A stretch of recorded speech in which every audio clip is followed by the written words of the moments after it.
الحمدللہ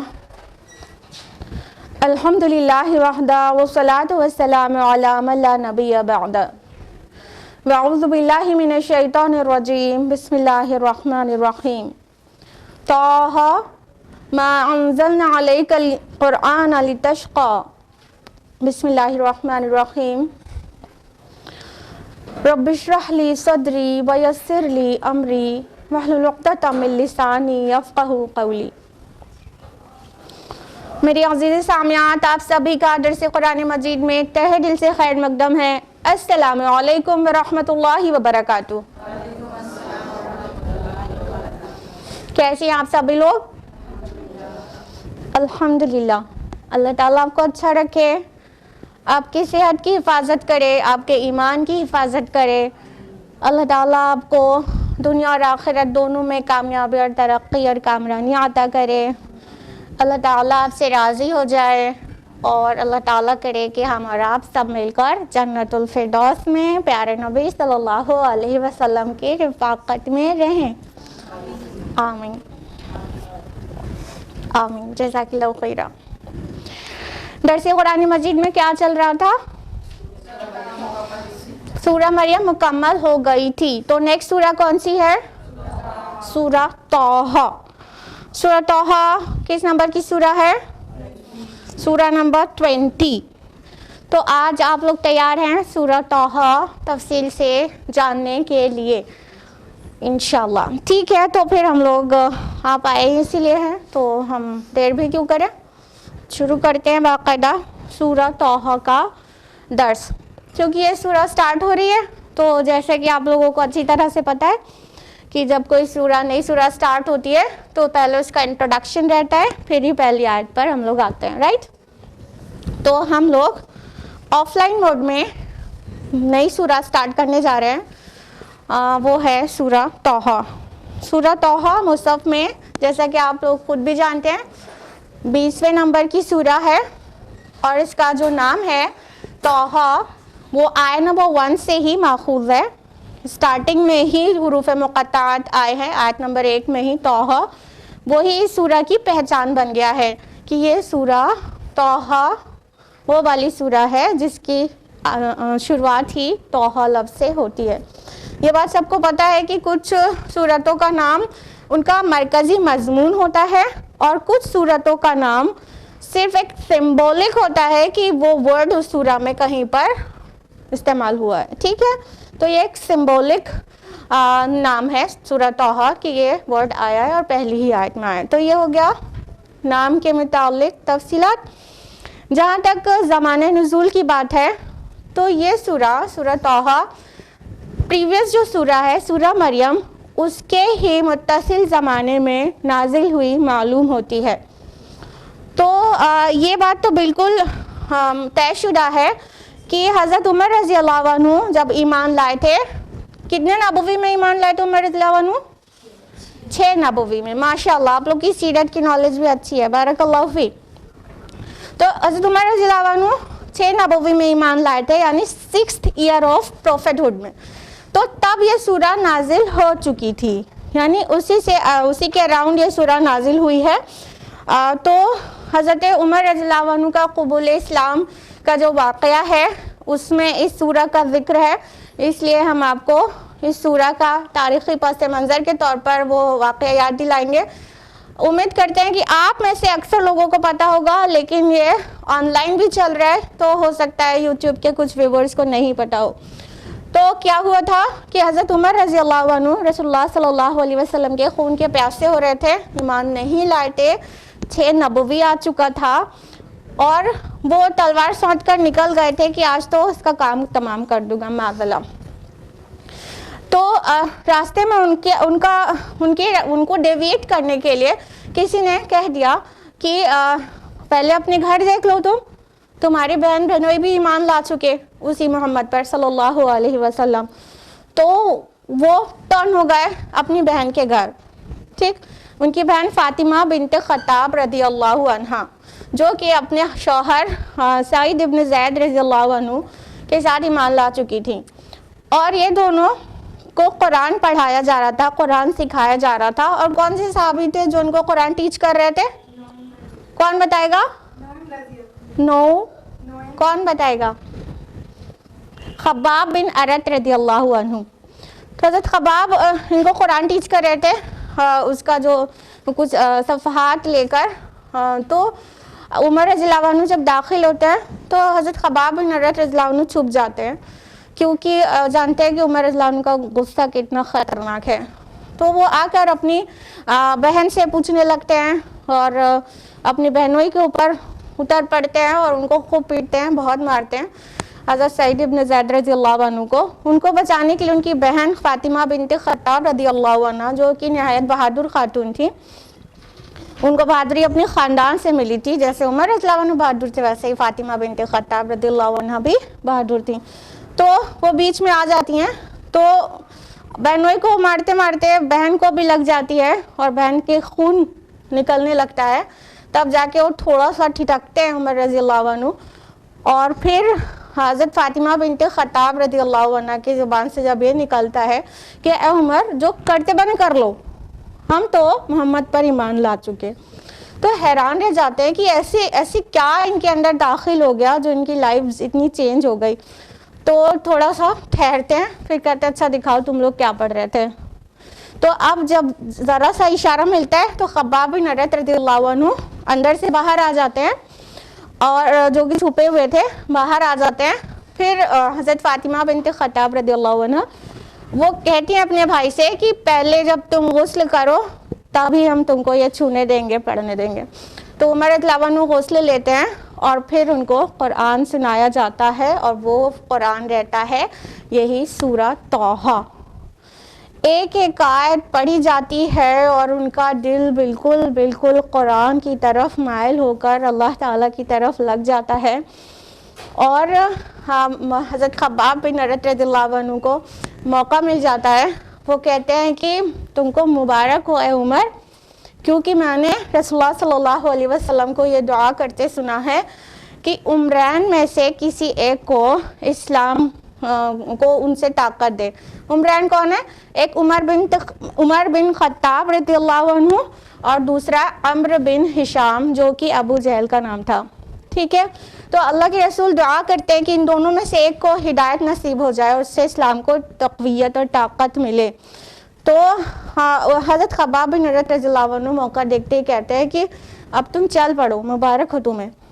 اس سے ان کے اندر اور ایک کنوکشن آ جاتا ہے, اور پھر وہ جاتے ہیں دربار نبوی میں, یہی سورہ طٰہٰ سن کر جاتے ہیں اور دربار رسالت میں شہادت پڑھ دیتے ہیں.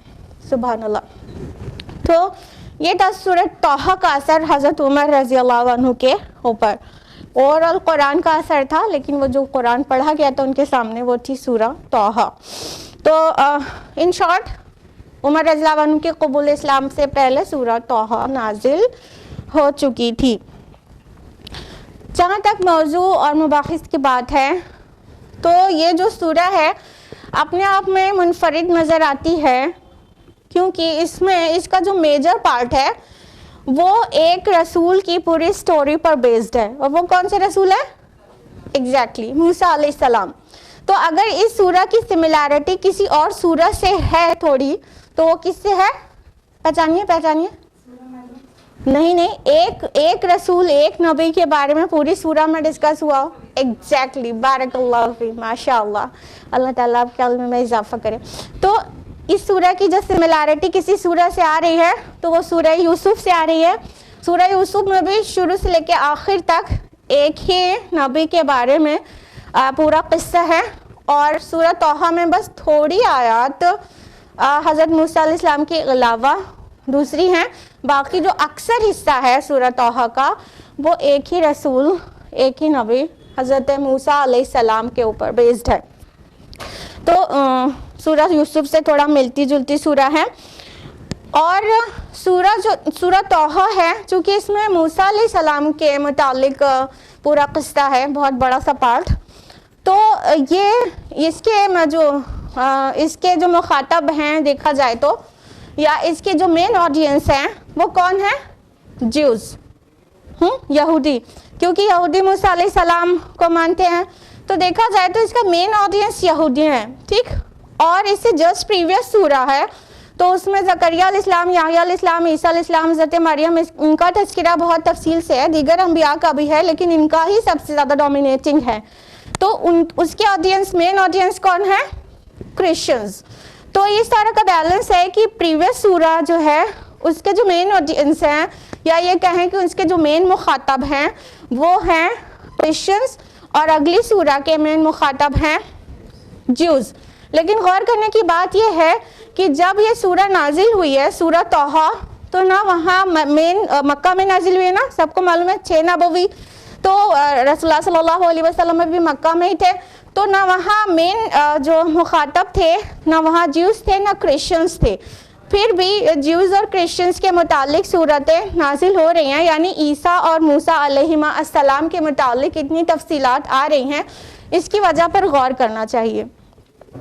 رسول اللہ صلی اللہ علیہ وسلم کے جو مخاطب اول تھے اہل مکہ, تو ان کے پاس نہ کوئی دین تھا, نہ کوئی شریعت تھی, ٹھیک ہے.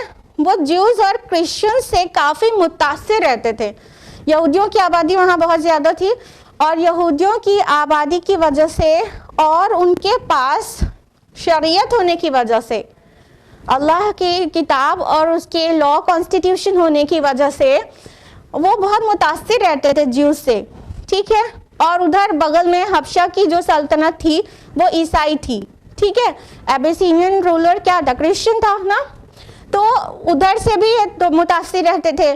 تو جیوز اور کرسچنس کا جو ان کے اوپر غلبہ تھا, جو اثر تھا ان کے ذہنوں پر, اس کی وجہ سے مکہ میں ہی جیوز اور کرسچنس کے متعلق صورتیں نازل ہونے لگی کہ دیکھو تم جن سے متاثر ہو اور جن کو رسول تسلیم کرتے ہو, کیونکہ اہل مکہ موسیٰ علیہ السلام کو رسول مانتے تھے, کیونکہ ان کا نا اثر تھا جیوز اور کرسچنس کا, تو مانتے تھے.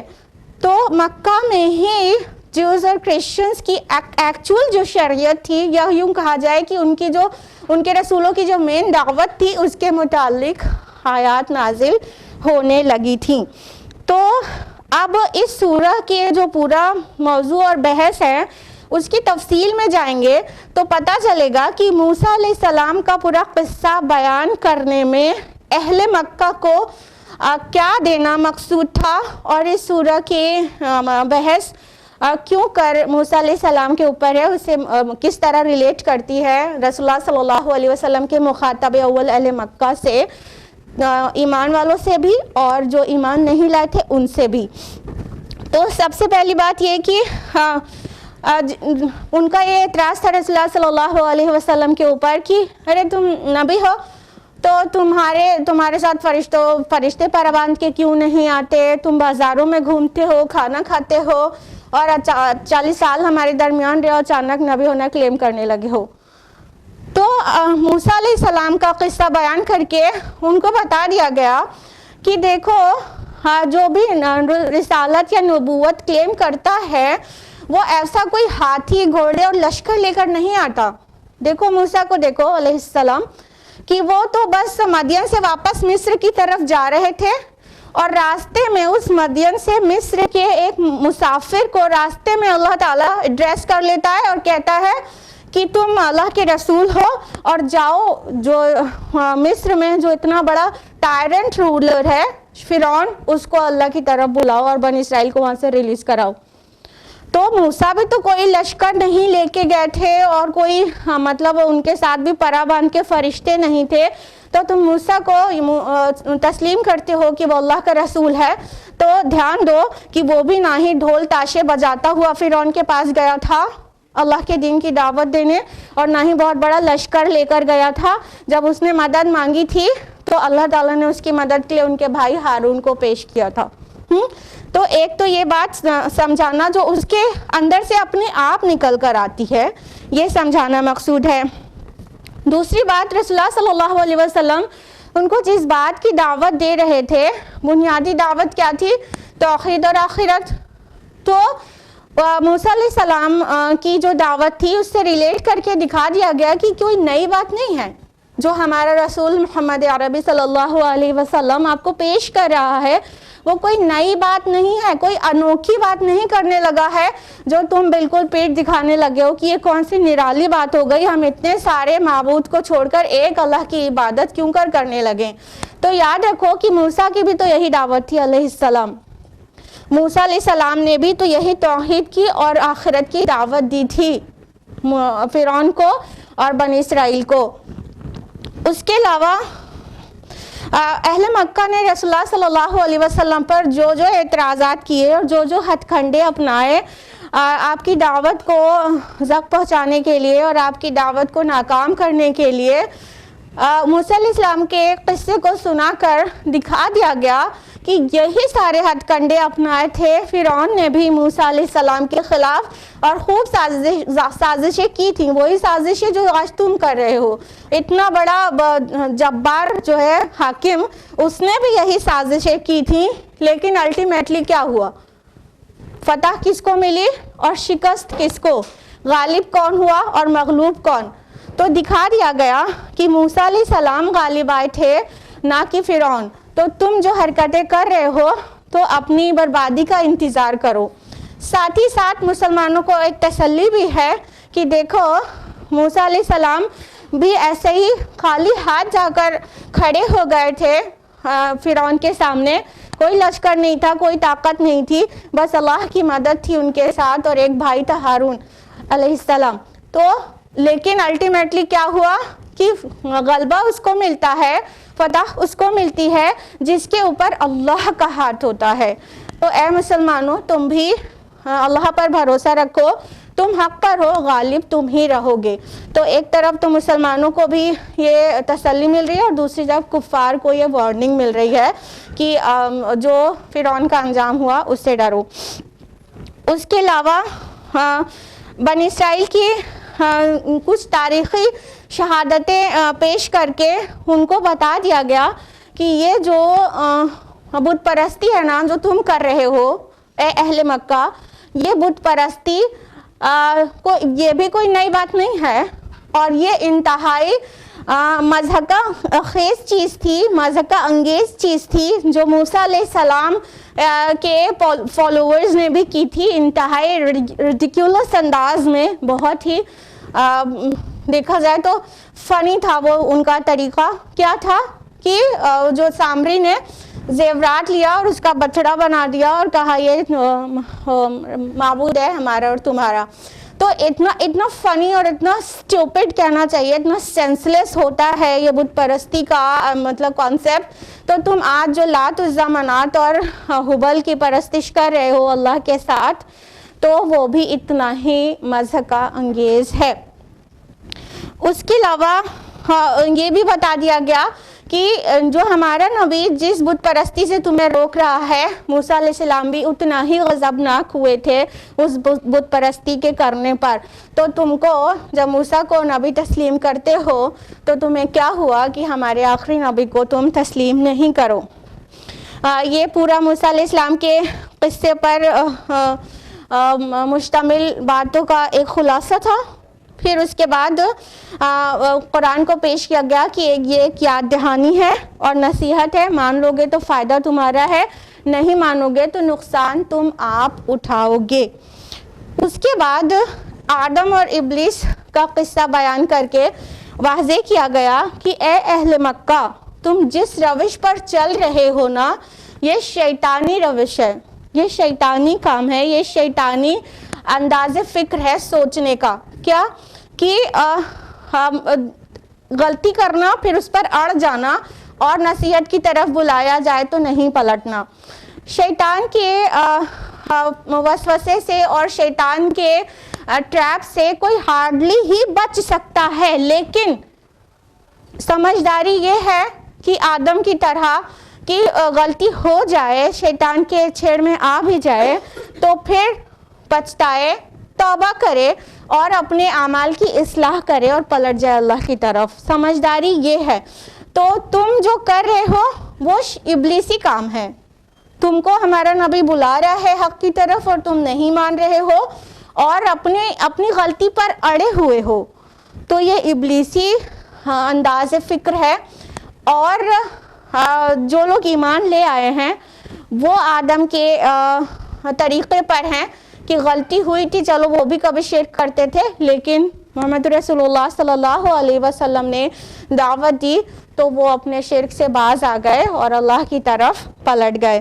تو یہ دونوں کا ڈفرنس بتایا گیا ہے یہاں پر آخر میں آدم علیہ السلام اور ابلیس کا قصہ مختصر میں بیان کر کے.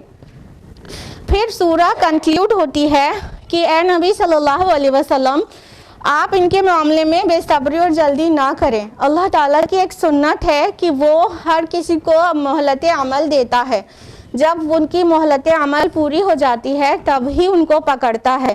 تو آپ ان کے بارے میں بالکل بھی جلدی نہ کریں، اور وہ جلدی نہ کرنا اور صبر اور ثابت قدمی کہاں سے آئے گی اس کے لیے تاکید کی گئی ہے.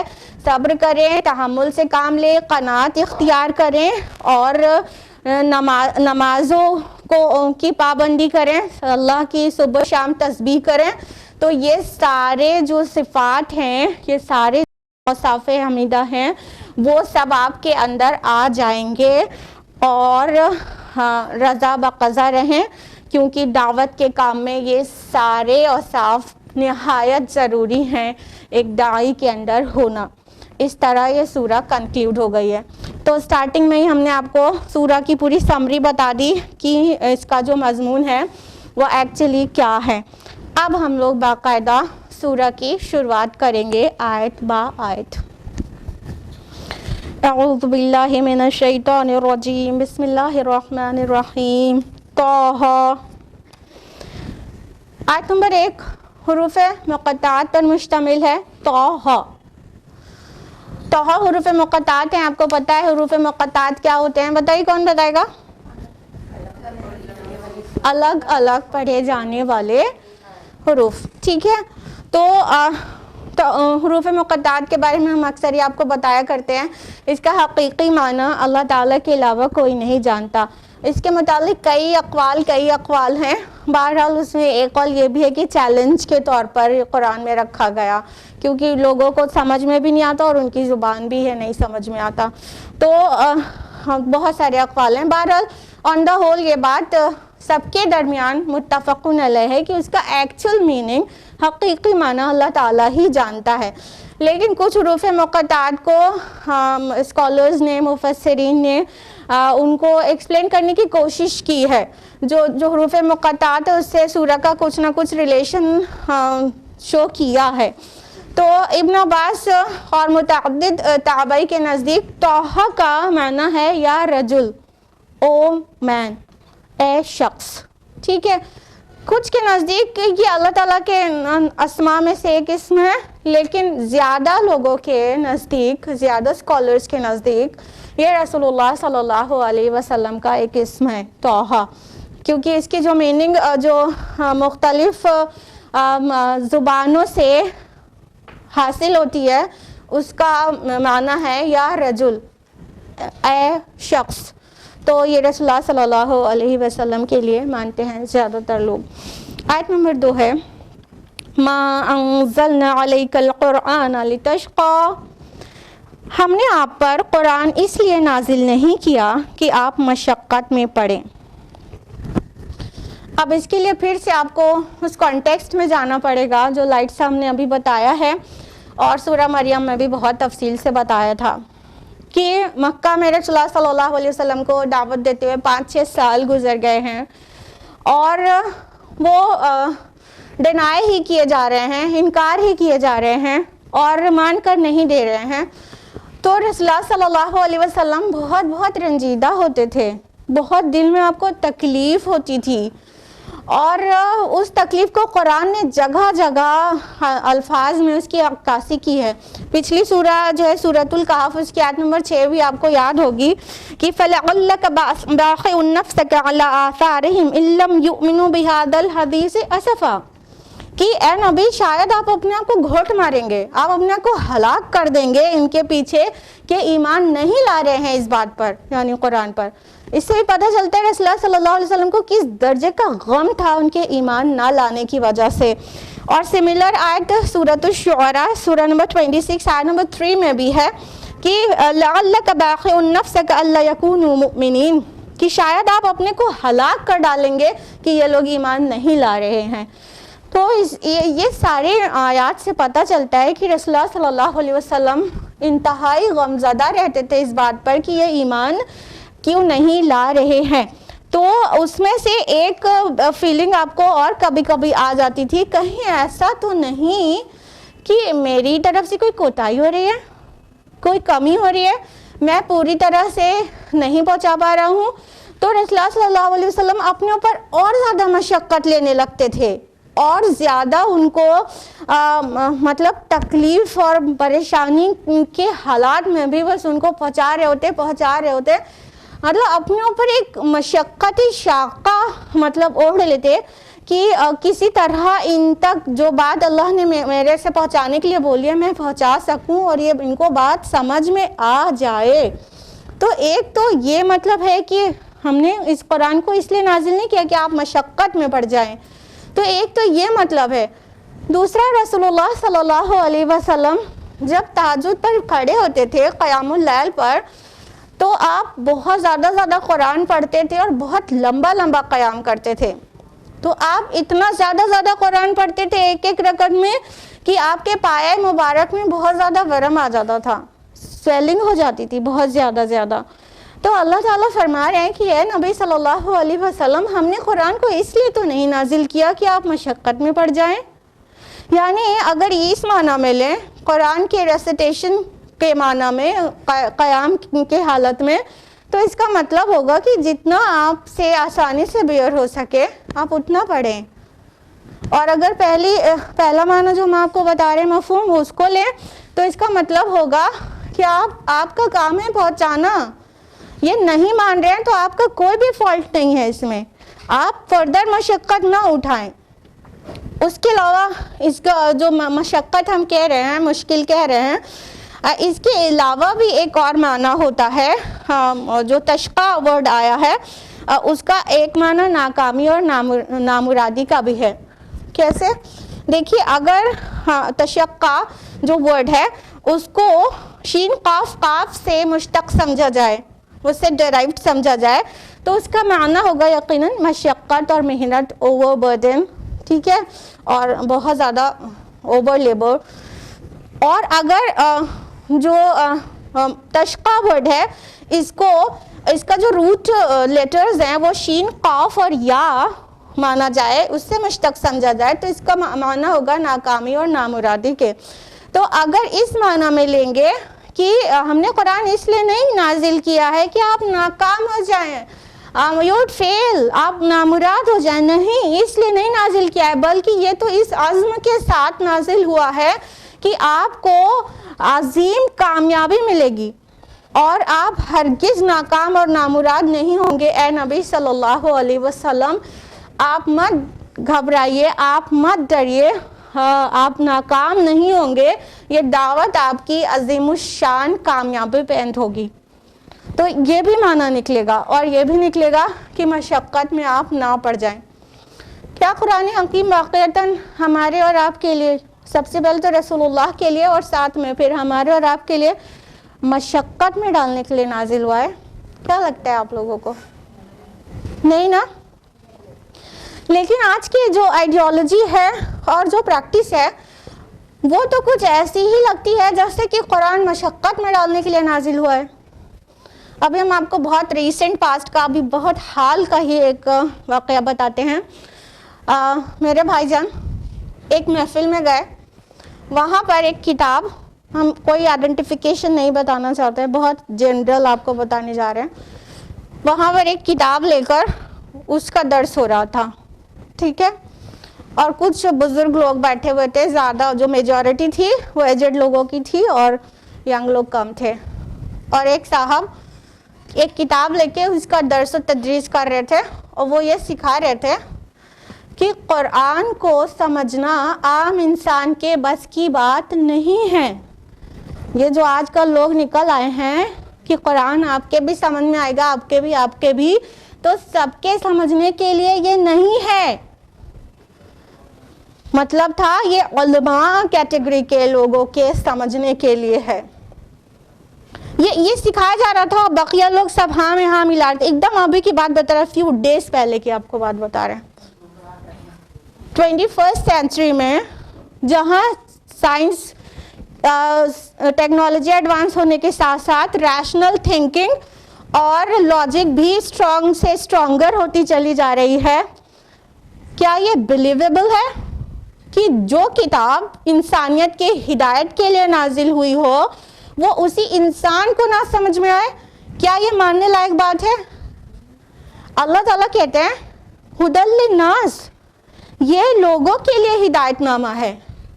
تو جن لوگوں کے لیے ہدایت نامہ ہو انہیں کو نہ سمجھ میں آئے تو گویا ان کو مشقت میں ڈال دیا گیا, ہاں کہ نہیں؟ It's logical, it's very rational thinking نا, کہ اگر ہماری اور آپ کی ہدایت کے لیے نازل ہوا ہے اور ہم نے دارالعلوم سے 16 علوم حاصل نہیں کیے ہیں تو ہمیں یہ قرآن سمجھ میں نہیں آئے گا. اور اگر ہمیں ہی یہ سمجھ میں نہ آئے اور ہماری ہی ہدایت کے لیے ہے تو اس نے تو ہمیں مشکل میں ڈال دیا ہے. ہاں, اور اللہ تعالیٰ اعلان کیا کہہ رہا ہے؟ ما انزلنا علیک القرآن لتشقی, ہم نے قرآن کو اس لیے نازل نہیں کیا ہے کہ ہم آپ کو مشقت میں ڈال دیں. لیکن یہ تھاٹ جو سکھائی جا رہی ہے, سامنے والے ہاں میں ہاں ملا رہے ہیں اور کسی بھی لیول پہ ریشنل نہیں ہے, کون بلیو کرے گا؟ ابھی غیروں کے کان میں یہ آواز پڑے تو یہی تو کہیں گے کہ ان کی کتاب ایسی ہے, ان کی کتاب ایسی ہے کہ انہی کے سمجھ میں نہ آئے. تو کس بات کی ہدایت کہاں سے ملے گی, گائیڈنس کیسے ملے گی؟ کیا بولیں گے دوسرے لوگ؟ ایک ٹائپ کے لوگ ہوتے ہیں کہ کہتے ہیں کہ قرآن کو بغیر سمجھے پڑھنا ہی درست نہیں ہے, تو وہ اپوزٹ ایکسٹریم پر جا رہے ہیں. قرآن پڑھنے سے بھی ثواب ملتا ہے لیکن اس سے ہدایت اخذ کرنا ہے تو اسے سمجھنا ہوگا, اور جب تک ہم سمجھیں گے نہیں ہدایت کہاں سے ملے گی؟ اور اگر کھڑے ہو کے محفلوں میں یہ بیان کیا جائے گا کہ قرآن آپ کے سمجھنے کی چیز نہیں ہے تو ملت کدھر جائے گی؟ کون سی وہ کتاب ہوگی جس سے ہدایت لے گی ملت؟ ہاں, یہ کیسی سوچ ہے؟ ایسی محفلوں میں لوگ بیٹھتے بھی کیوں ہیں, اٹھ کے چلے کیوں نہیں جاتے؟ کہ ہمارا دماغ اور ہماری لاجک اور ہماری تھنکنگ بالکل کسی لیول پہ سیٹسفائی نہیں ہو رہی ہے اس آرگیومنٹ سے کہ آپ کی سمجھ میں نہیں آئے گا. اٹ از لائک کہ آپ ایک ڈیوائس لے کر آئیں, ایسا ڈیوائس جو آپ جس کو آپریٹ کرنا نہیں جانتے, لے کر آپ آگے بڑی خوشی خوشی کہ ہم انسٹرکشن مینیول دیکھ کے آپریٹ کر لیں گے. لا کے گھر میں وہ ڈیوائس کھولتے ہیں اور انسٹرکشن مینیول نکالتے ہیں, وہ چائنیز نکلتا ہے. اب آپ کیا کریں گے؟ ہاں, تو مشکل میں پڑ جائیں گے نا, مشکل میں پڑ جائیں گے کہ نہیں؟ اسی مشکل میں پڑ جائیں گے کہ جس ڈیوائس کو ہم آپریٹ کرنا جانتے نہیں ہیں اس کا جو مینیول ہے وہ چائنیز میں, اور چائنیز ہم کو آتی نہیں ہے, اب ہم سمجھ نہیں سکتے ہیں, یہ ہماری سمجھ سے ماورا ہے. تو قرآن کے متعلق بھی یہ سوچنا کہ یہ ہمارے اور آپ کے سمجھ میں نہیں آئے گا ایسا ہی ہے کہ جیسے کوئی ڈیوائس ہو اس کو آپریٹ کرنے کا وہ سارا طریقہ لکھا ہو وہ اپنی سمجھ سے ماورا ہو. تو قرآن مجید ہرگز ہماری سمجھ سے ماورا نہیں ہے, بلکہ اللہ تعالیٰ نے اس کو ایسا بنا کے نازل کیا ہے کہ اس کو یہ گنوار کے بھی سمجھ میں آتا ہے, اللہ کی قسم یہ گنوار کے بھی سمجھ میں آتا ہے اور متاثر کرتا ہے, اور ایک انٹلیکچوئل کو بھی سمجھ میں آتا ہے اور متاثر کرتا ہے. قرآن کی یہ شان ہے. تذکر کے لحاظ سے قرآن آسان ترین کتاب ہے, easiest book of the world. But full stop نہیں کریے یہاں پر, تدبر کے لحاظ سے یہ مشکل ترین کتاب ہے. It is the most tough book of the world تدبر کے لحاظ سے. لیکن تذکر کے لحاظ سے, نصیحت حاصل کرنے کے لحاظ سے it is easiest book of the world. یہ اس کو پڑھو تو ایسا لگتا ہے کہ جیسے ہمارے اندر کی آواز یہاں پر سے نکل کے آ رہی ہے بہت آسانی سے. تو تبھی تو یہ قرآن کی یہ شان ہے نا کہ یہ مشقت میں ڈالنے کے لیے نہیں آیا. تو آپ لوگ پلیز کبھی ایسوں کی بات مت مانیے گا کہ قرآن آپ کے سمجھ میں نہیں آئے گا، یا تو ہمارے اور آپ کے سمجھنے کی ہی چیز نہیں ہے، یا تو اس کو سمجھنے کے لیے 16 علوم کی ضرورت ہے. I've heard this, believe me. قرآن آپ کی سمجھ میں نہیں آئے گا، اس کو سمجھنے کے لیے 16 علوم کی ضرورت ہے. ذرا بتائیے تو صحابہ کون سے 16 علوم لے کر آئے تھے جو انہوں نے قرآن سمجھا تھا؟ یہ تو مشقت میں ڈالنے والی بات ہو گئی، اور کسی پرٹیکولر پرسن کو کچھ بھی نہیں کہہ رہے ہیں. It is like a conspiracy کہ اسی بہانے لوگ قرآن سے دور رہیں. یہ جیوز کی طرف سے اور دشمنان اسلام کی طرف سے ممکن ہے یہ کانسپریسی ہو جو مسلمانوں کے درمیان عام کر دی گئی کہ قرآن آپ کے سمجھ میں نہیں آئے گا، آپ بس خالی قرآن خوانی کرو اور گھر میں برکتیں کرو، بس سمجھو نہیں. سمجھو گے تو جو کچھ وہ کہتا ہے اس پر چلو گے اور پھر بہتوں کو پرابلم ہو جائے گی. تو اصل میں یہ وہاں کہیں سے ہے. لیکن ہم نے کیا کیا کہ قرآن مجید ہماری لائف کو ایزیئر بنانے آیا تھا، اور رسول اللہ صلی اللہ علیہ وسلم کی ذات مبارکہ بھی ہماری لائف کو ایزیئر اینڈ ایزیئر بنانے کے لیے آئے تھے. اللہ تعالیٰ نے یہی شان ہمارے پیارے نبی کی بھی رکھی ہے صلی اللہ علیہ وسلم. اللہ تعالیٰ نے فرمایا سورہ اعراف سورہ نمبر 7 آیت نمبر 157 میں وَيَضَعُ عَنْهُمْ إِصْرَهُمْ وَالْأَغْلَالَ الَّتِي كَانَتْ عَلَيْهِمْ، اور تم پر سے وہ بوجھ اور طوق کو اتارتا ہے جو ان پر لدے ہوئے تھے، جس پہ یہ لدے پھندے تھے. تو اللہ تعالیٰ نے رسول اللہ صلی اللہ علیہ وسلم کو بھی اسی لیے بھیجا کہ وہ ہم پر سے وہ بوجھ، وہ طوق، وہ مصیبتیں، وہ رسومات کی بوجھ، وہ سماجیات کے بوجھ، اور وہ مطلب ایسی چیزیں جو اللہ کے حکم سے نہیں تھیں، وہ لوگوں نے ایک طریقہ بنا لیا. وہ سب جو بوجھ لدے ہوئے تھے اس کو اتار دینے کے لیے رسول اللہ بھی آئے. دونوں کی یہی شان ہے، قرآن مجید کی بھی کہ وہ مشکل میں نہ ڈالے، مشکل کو اتار دے، اور رسول اللہ صلی اللہ علیہ وسلم کی شان بھی یہی ہے کہ آپ کے آنے کے بعد جو مشکلیں پہلے سے ہیومینٹی نے اپنے اوپر لاد لی تھیں، اپنے آباء و اجداد کی پیروی میں، اپنے سماج کے چلن میں، رسومات میں وغیرہ وغیرہ، اس کو رسول اللہ اتار دیں. لیکن کیا ہو رہا ہے nowadays? What is happening? کہ ہم وہ مشقتیں ہم نے پھر اوڑھ لی، وہ سب چیزیں پھر سے کرنے لگے جس کو منع کر کے رسول اللہ نے لائف کو آسان کیا تھا.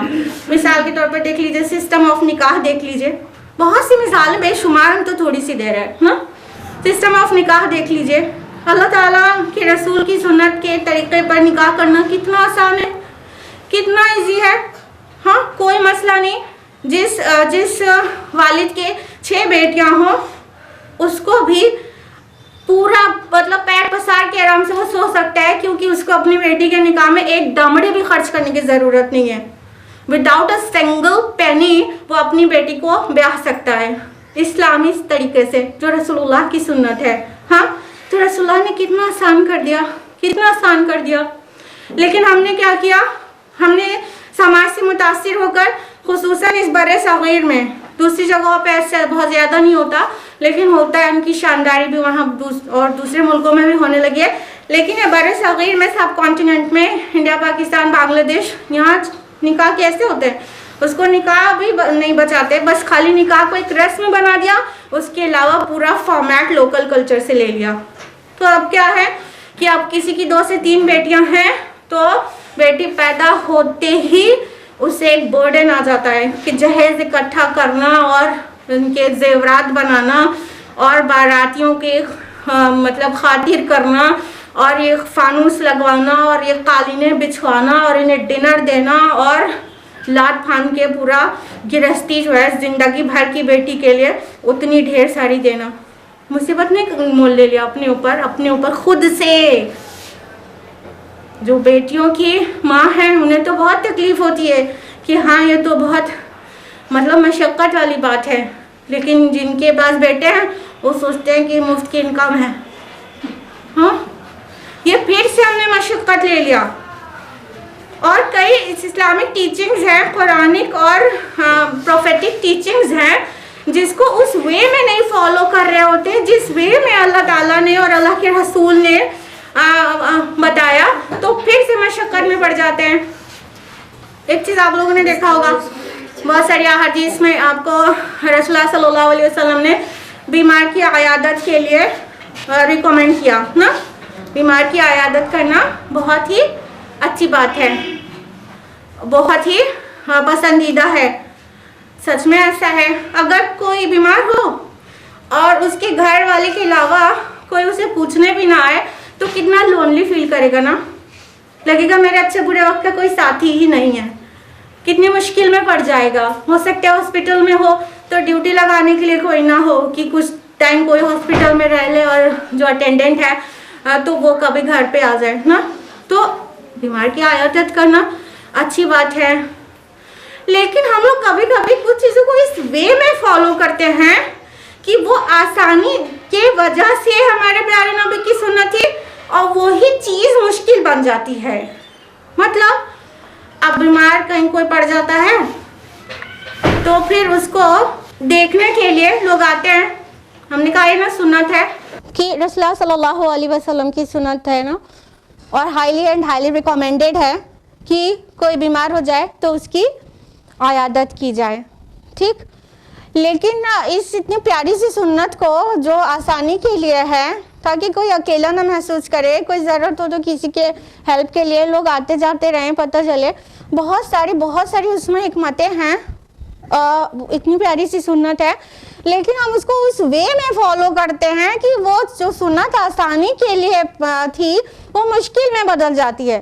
کیا کرتے ہیں، کوئی بیمار ہے کسی کے گھر میں تو اب ایک دیکھنے والا آیا، بہت اچھی بات ہے، اب وہ 2.5 گھنٹے سے پہلے نہیں اٹھے گا۔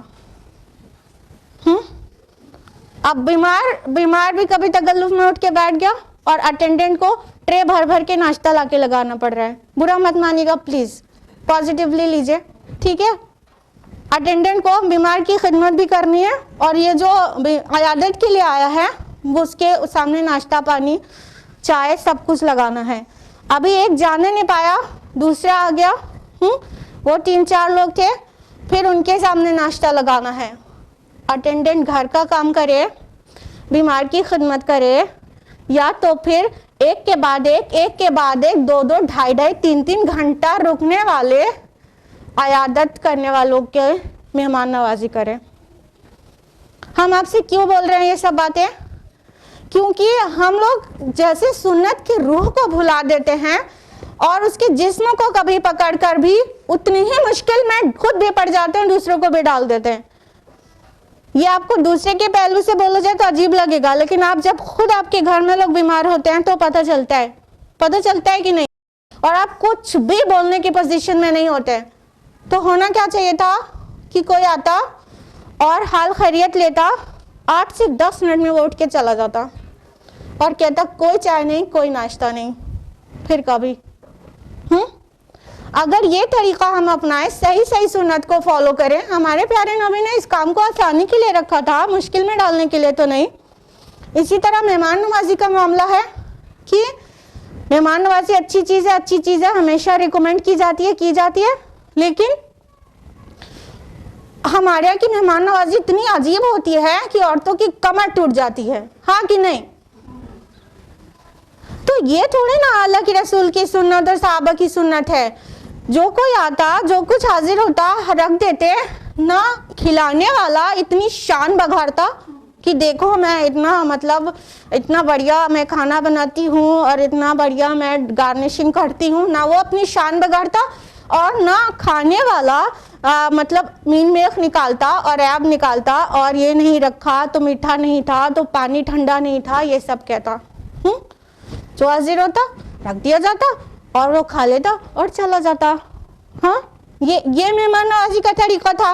اب ہم نے دونوں ہی پہلو سے ایکسٹرا ویگنٹ ہو گئے، کیا کہ کھلانے والا بھی چاہتا ہے کہ گھر میں مان لو مرد لوگ ہیں، وہ چاہیں گے کہ مینیو کتنا بڑا ہو جائے، اور عورتیں خود بھی کبھی چاہتی رہتی ہیں کہ ان کا خوب نام ہو اور پھر جب رات میں کمر میں درد ہوتا ہے تو ہسبینڈ سے شکایت کرتی ہیں. دونوں پہلو سے ایکسٹراویگنس ہے.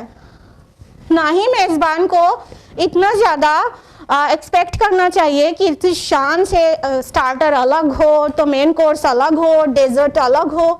اتنی شان سے نہ ہی میزبان کو ضرورت ہے دکھانے کی, اور نہ ہی مہمان کو اتنی ایکسپیکٹیشن رکھنے کی ضرورت ہے. تو لائفز آسان ہوگی نا. آخر آج کی خواتین بد اخلاق کیوں ہو گئیں؟ کیونکہ وہ جو پورا سسٹم ہے اس کو بگاڑ دیا گیا ہے, اور بگاڑ کے بھی ان سے ایکسپیکٹ کیا جا رہا ہے کہ آپ دیندار ہو. مہمان نوازی ذرا سی کرنی پڑ جاتی ہے تو 52 کونے کا منہ بناتی ہو. کیسا دین جانتی ہو آپ؟ گھر میں مرد لوگ فوراً یہ سنا دیتے ہیں. ہاں, لڑکیاں اگر دیندار ہوتی ہیں لیکن تو ان کو ایک دم جیسے اندر سے سک کر لینا چاہتے ہیں, اسٹرا لگا کے چوس لینا چاہتے ہیں. تو یہ کرنے کے لیے نہ قرآن نازل ہوا تھا نہ نبی صلی اللہ علیہ وسلم کی سنت. ان میں سے کوئی بھی چیز کوئی بھی سنت اس مشکل میں ڈالنے کے لیے ہے. Point to be noted here is that Quran has revealed, قرآن نازل ہوا اور رسول اللہ صلی اللہ علیہ وسلم آئے ہمارے اور آپ کی لائف سے مشقتوں کو اٹھانے کے لیے, ہٹانے کے لیے. لیکن ہم نے یا تو اس کو دوسرے وے میں عمل کرنا شروع کر دیا, یا اس کی شکل اتنی بگاڑ دی کہ وہی چیز ہے, جسم وہی ہے, روح کو بھلا دیا, جس کی وجہ سے پھر سے مشقت میں پڑ گئے. تو پلیز سوسائٹی سے یہ جو مشقتوں والی پریکٹسز ہیں اس کو نکالیے. سنت کے طریقے پر, قرآن کے حکم پر چیزیں کریے تاکہ مشقت نکلے. اللہ تعالیٰ نے نہ ہی اپنے نبی کو پریشان کرنا چاہا تھا اور نہ ہی اللہ تعالیٰ اپنے دیگر بندوں سے بھی محبت کرتا ہے نہ ہی ان کو پریشان کرنا چاہتا ہے. تو یہ قرآن مجید کا نازل ہونا اور ہمارے نبی کا آنا ہماری آسانی کے لیے ہے, مشکل کے لیے نہیں ہے. آیت نمبر 3, اللہ تذکرۃ لمن یخشی, یہ تو صرف یاد دہانی ہے اس کے لیے جو ڈرتا ہے. قرآن مجید کیا ہے؟ ایک تذکرہ ہے, ایک یاد دہانی ہے. قرآن مجید کوئی نئی نویلی بات نہیں ہے. تذکرہ کس کو کہتے ہیں؟ یاد دہانی کو. یاد دہانی کس چیز کی ہوتی ہے؟ جو چیز اندر پہلے سے موجود ہو لیکن نسیان کے پردے پڑ گیا ہو, بھول گیا ہو, پھر وہ نسیان کے پردے ہٹا دیا جائے تو وہ یاد آ جائے.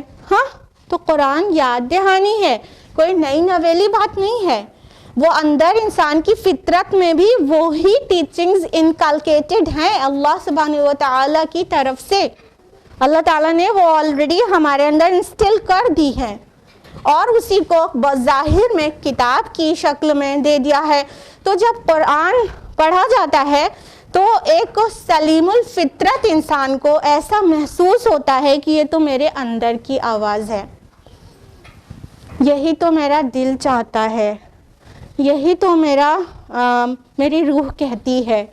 تو یہ یاد دہانی ہے. الا تذکرۃ لمن یخشی, یہ تو صرف ایک یاد دہانی ہے اور نصیحت بھی کہہ سکتے ہیں.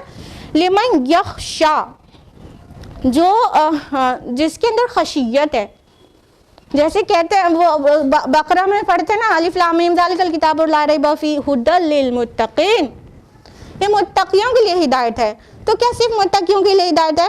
نہیں, ہدایت ایکچولی آپ پاتے ہی وہ لوگ ہیں جو متقی ہیں, جو آلریڈی متقی ہیں, اس کی ہدایت سے فائدہ وہی اٹھا پاتے ہیں. ان دا سیم فیشن یہاں پہ بھی کہا گیا لمن یخشی, جو اللہ سے ڈرتا ہے, جس کے اندر خشیت ہے. اور یہ خشیت ایسے والے ہاربل والے ڈر کو نہیں کہتے ہیں, بلکہ خشیت اس ڈر کو کہتے ہیں جس کے اندر احترام ہو, محبت ہو. تو اللہ تعالیٰ سے جو ڈرتا ہے اس معنی میں, وہ اس کو فائدہ دیتی ہے یہ قرآن کی آیات, وہ اس کو یاد دہانی دیتی ہے. اللہ تعالیٰ نے مشکل میں ڈالنے کے لیے نہیں نازل کیا قرآن, بلکہ اللہ تعالیٰ نے اس لیے نازل کیا اس قرآن کو تاکہ یہ ریمائنڈر دے دے, اور وہ ریمائنڈر وہی لوگ ریسیو کرتے ہیں, وہی لوگ اسے بینیفٹ اٹھاتے ہیں جن کے اندر خشیت ہے, جو اللہ تعالیٰ کو غیب میں رہتے ہوئے بھی اس سے ڈرتے ہیں، جو غیب میں رہ کے بھی ڈرتے ہیں، ان کو ہی یہ قرآن فائدہ دیتا ہے۔ سورہ عبسہ کی آیت نمبر 11-12 میں یہ ہے نا، کلا انہا تذکرہ، ہرگز نہیں، یہ تو ایک یاد دہانی ہے، فمن شاء ذکرہ، تو پس جو چاہے نصیحت حاصل کرے، پس جو چاہے یاد دہانی سے فائدہ اٹھائے۔ ہاں، تو یہ ایک ریمائنڈر ہے قرآن مجید، اور اس کا فائدہ اسی کو ہوتا ہے جس کے اندر خشیت ہوتی ہے اللہ تعالیٰ کی، اور باقیوں کو فائدہ ہوتا نہیں، حالانکہ قرآن کا ایڈریس یا ایھا الناس سے ہے، اے لوگو، یہ سب کے لیے آیا ہے۔ تنزیلا ممن خلق الارض والسماوات العلی، اس کی تنزیل اس ہستی کی طرف سے ہے جس نے پیدا کیا زمین کو اور بلند آسمانوں کو۔ اللہ تعالیٰ فرماتے ہیں کہ اس کی تنزیل کس کی طرف سے ہے؟ پہلے تو یہ سمجھ لیجئے تنزیل کا معنی کیا ہوتا ہے۔ تنزیل کا معنی رفتہ رفتہ، دھیرے دھیرے، سیکوینشلی، اہتمام کے ساتھ نازل ہونا نا، ایسے نہیں کہ اٹھا کے ایک دم سے بس ڈال دیا گیا رسول اللہ کی طرف، نہیں، اللہ تعالیٰ نے قرآن مجید کو نہایت اہتمام کے ساتھ دھیرے دھیرے، رفتہ رفتہ، تھوڑا تھوڑا تھوڑا تھوڑا نازل کیا ہے۔ کیوں؟ آسانی کے لیے، ہاں، تاکہ جن سے یہ ایڈریس کر رہا ہے ان کے لیے آسانی ہو تھوڑا تھوڑا لینے میں، بات کو سمجھنے میں، کمپریہنشن میں، انڈرسٹینڈ کرنے میں، تو تاکہ ان کے انٹلیکٹ ایک ایک چیز کو لے تو آسانی سے اسے جذب کر سکے۔ تو اللہ تعالیٰ نے یہ قرآن مجید کو تنزیلاً نازل کیا ہے، آہستہ آہستہ، بڑے اہتمام کے ساتھ۔ اور کس نے کیا ہے؟ جو وہ ہستی ہے جس نے پیدا کیا ہے زمین کو بھی اور آسمانوں کو بھی۔ یعنی یہ کوئی رسول کا قول نہیں ہے، بلکہ یہ رسول کے بھی خالق کا قول ہے۔ اور وہ خالق کون ہے؟ پوری دنیا کائنات کا خالق ہے، جس نے زمین کو بھی پیدا کیا ہے اور آسمانوں کو بھی۔ یوزولی قرآن مجید میں آسمان پہلے ذکر آتا ہے اور زمین بعد میں، لیکن یہاں پہ زمین پہلے آیا اور آسمانوں بعد میں آیا۔ اور یہاں پہ ایک اور انداز بڑا نرالا ہے، مختلف ہے دیگر مقامات سے، وہ یہ کہ سماوات تو آیا ہی، العلا بھی آ گیا۔ آسمان میں بلندی تو اپنے آپ ہے، جب آسمان کہا گیا تو بلندی تصور میں آ ہی گئی، پھر بھی العلا بھی کہا گیا، بلند آسمانوں والا۔ اس میں کافی گہرائی ہے، یہ آیات بہت کچھ کہتی ہیں۔ اصل میں اس سورہ میں جو بہت بڑا پورشن ہے، جیسا کہ ہم نے انٹروڈکشن میں بتایا، وہ ہے موسیٰ علیہ السلام کے قصے پر۔ موسیٰ علیہ السلام کا جو ایڈریس تھا فرسٹ، وہ کس سے تھا؟ فرعون سے تھا نا، فرعون سے تھا۔ سورہ قصص میں اللہ تعالیٰ نے فرمایا ان فرعون علا فی الارض، کہ فرعون نے زمین میں بہت سر اٹھایا ہوا ہے، بہت اونچا ہوا ہے زمین میں۔ ہاں، تو یہاں پہلے زمین آ گیا کہ زمین کا خالق یہ فرعون نہیں ہے، اللہ تعالیٰ ہے۔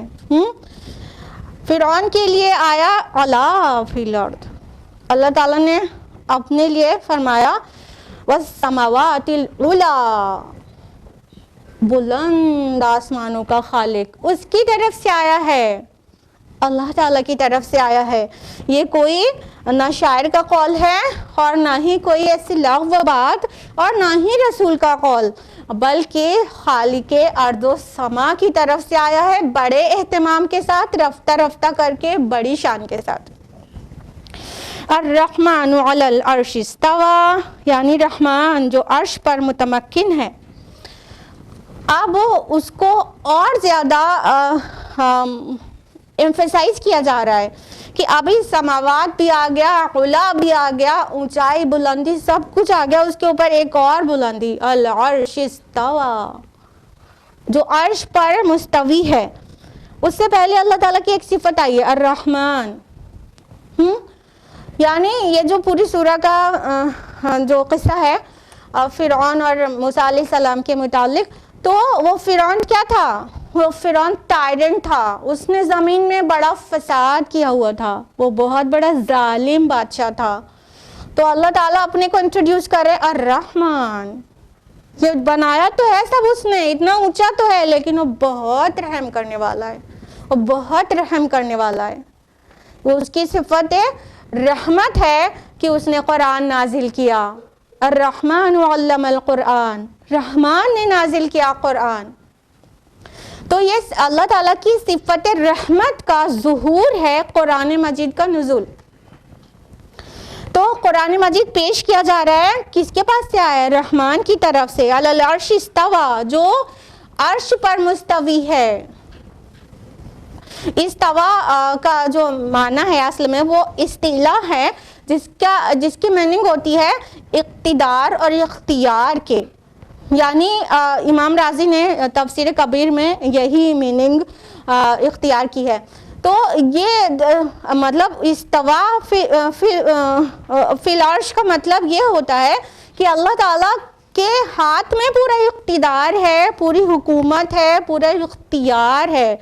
وہ کوئی ذات کے لحاظ سے وہاں پر صرف محدود نہیں ہے عرش پر، بلکہ جو عرش ہے اس کا تھرون ہے، جو وہ اس بات کا سمبل ہے کہ پورا اختیار اور اقتدار اور پوری قدرت اور پورا پاور اللہ سبحانہ و تعالیٰ کا ہے.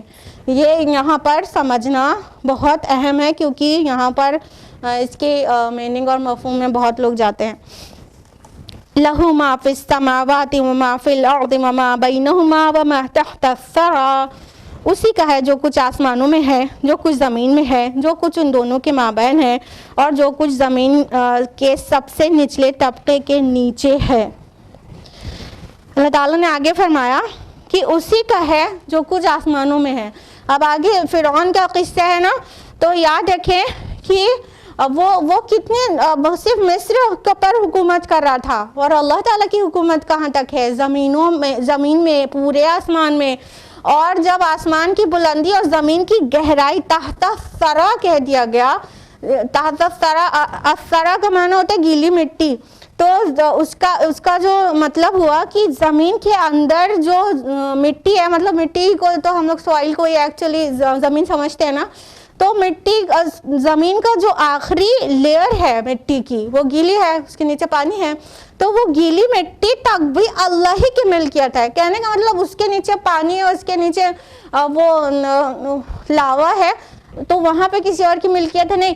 کہنے کا مطلب پوری کائنات اس کی ملکیت ہے، اور اسی کی ہے جو کچھ ہے آسمانوں میں، پورا کائنات میں، زمین میں، زمین کے اندر، گیلی مٹی تک. کہنے کا مطلب پورا اللہ تعالیٰ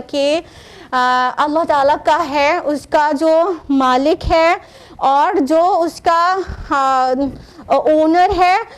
اونرشپ belongs to اللہ سبحانہ و تعالیٰ only.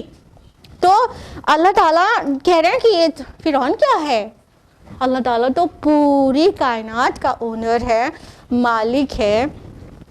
اور فرمایا آیت نمبر 7 میں وَإِن تَجْهَرْ بِالْقَوْلِ، اگر تم بلند آواز سے کوئی بات کرو، فَإِنَّهُ يَعْلَمُ السِّرَّ وَأَخْفَى، تو یقیناً وہ جانتا ہے چھپی ہوئی بات بھی اور نہایت مخفی بات کو بھی.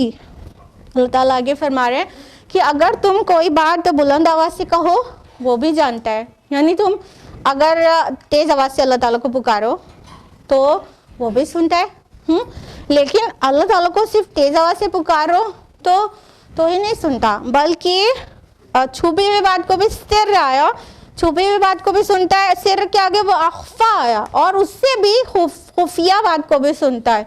اب چھپی ہوئی بات کے لیے دو الفاظ کیوں کر آ گئے؟ دیکھیے کچھ باتیں ایسی ہوتی ہیں جو انسان کی نیت میں ہوتا ہے، اس کو معلوم رہتا ہے، سامنے والے کو نہیں معلوم رہتا، وہ سر ہے. ٹھیک ہے، بات چھپی ہے، there is something secret in my mind but I know that نا، ہم اچھی طرح جانتے ہیں.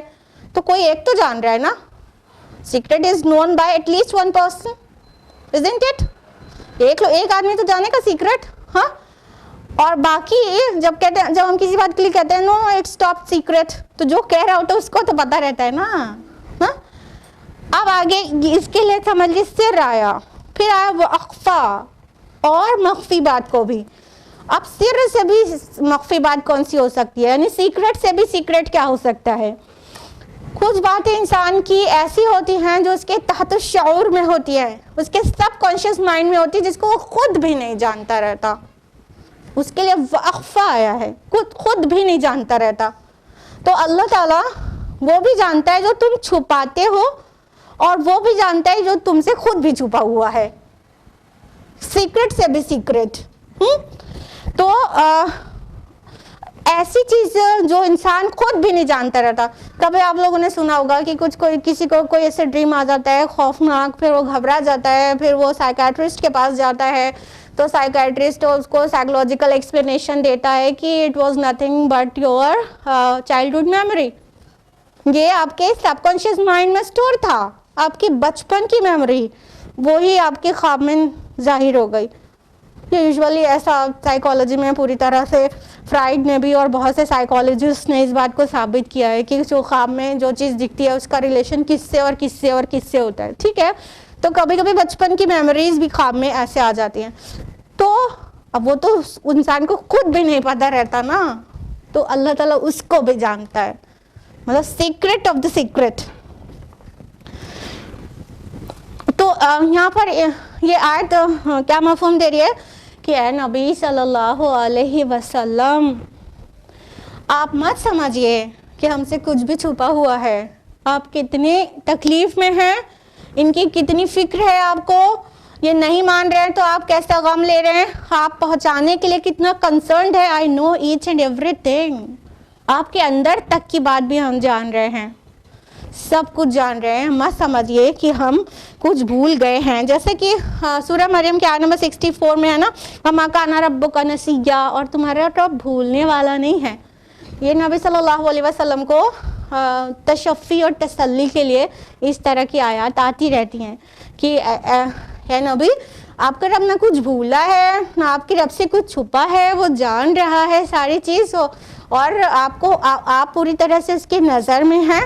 لیکن ان کو پنش کرنے میں ڈیلے کرتا ہے تو اس میں اس کی حکمت ہے، اور وہ بہت گہری مشیت کے تحت ہی کسی کو پنش کرتا ہے یا فیصلہ صادر فرماتا ہے. اس میں ڈیلے کرتا ہے، اس کے پیچھے اس کی بہت بڑی حکمت ہوتی ہے.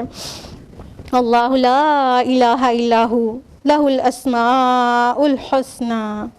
وہ اللہ ہے، اس کے علاوہ کوئی معبود نہیں، اسی کے ہیں تمام اچھے نام. اب اللہ تعالیٰ فرما رہا ہے کہ اللہ تعالیٰ وہ ہے جس کے علاوہ کوئی معبود نہیں. یعنی جو یہ پوری بات کا لب لباب ہے وہ یہ کہ اللہ ایک ہی ہے. اس کی پوری صفات بیان کی، وہ رحمان ہے، وہ پاورفل ہے، وہ سب چیز پر قدرت رکھنے والا ہے، وہ چھپی بات کو بھی جاننے والا ہے. وہ کچھ صفات بیان کرتے ہوئے کہا کہ جو بنیادی بات ہے وہ یہ کہ یہ ساری صفات ایک واحد اللہ کے اندر ہے. کہنے کا مطلب کہ زمین کے نیچے کا دیوی الگ، اور آسمان کے اوپر کا دیوتا الگ، اور پانی برسانے والا دیوتا الگ، اور رزق دینے والا دیوتا الگ. ایسا نہیں ہے. یہ جتنی باتیں ہیں ان سب ساری عمدہ صفات وہ اللہ کے اندر، ایک اللہ کے اندر موجود ہیں. اللہ لا الہ الا ہو، اللہ وہ ہے جس کے علاوہ کوئی معبود نہیں. لہ الاسماء الحسنی، اسی کے لیے ہیں اچھے اچھے پیارے پیارے نام. یعنی یہ جو بھی صفات ہیں وہ سب اللہ تعالیٰ کے اسماء الحسنی ہیں. ایکچولی جو بھی اللہ تعالیٰ کے پیارے پیارے نام ہیں وہ ایکچولی اللہ کے صفاتی نام ہے نا. وہی سب تو صفت ہیں اللہ تعالیٰ کی، وہ ایٹریبیوٹس آف اللہ سبحانہ و تعالیٰ ہے نا. تو یہ جو بھی پیارے پیارے نام ہیں انہی ناموں سے ہم کو اللہ تعالیٰ کو پکارنا چاہیے. اور جب ہم اس کی رحمت کا سوال کریں تو کہیں یا رحمان ہم پر رحم کر. جب ہم کو اس کی مغفرت کو طلب کرنا ہو تو ہم کہیں یا غفور الرحیم ہمارے گناہوں کو معاف کر دیجئے. جب ہم نے اپنے گناہوں کو پردہ ڈالنے کی درخواست کرنا ہو تو ہم کہیں یا الستار ہمارے گناہوں پہ پردہ ڈال دیجئے. تو اس طرح ہم اللہ کے عمدہ ناموں سے اسے پکاریں، اور سب بہترین نام سب ایک اللہ کے لیے ہی جانیں. اور کسی کے بھی اندر وہ صفات جو اللہ تعالیٰ کی ہیں وہ کسی کے اندر غائبی طور سے تصور نہ کرے، نہیں تو شرک ہو جائے گا۔ یہ تھا آیت نمبر 8 تک کا درس۔ اب ہم لوگ جو موسیٰ علیہ السلام کا واقعہ، ان کا قصہ پورا شروع ہوگا، وہ نیکسٹ ویک جانیں گے انشاءاللہ۔ آج کے لیے اتنا ہی۔ اللہ سبحانہ و تعالی ہم سب کو قرآن مجید پڑھنے، سمجھنے اور اسے صحیح سمجھنے اور اس پر عمل کرنے، غور و فکر کرنے اور دوسروں تک پہنچانے کی توفیق عطا فرمائے، آمین۔ وآخر دعوانا الحمدللہ رب العالمین، والسلام علیکم ورحمۃ اللہ وبرکاتہ۔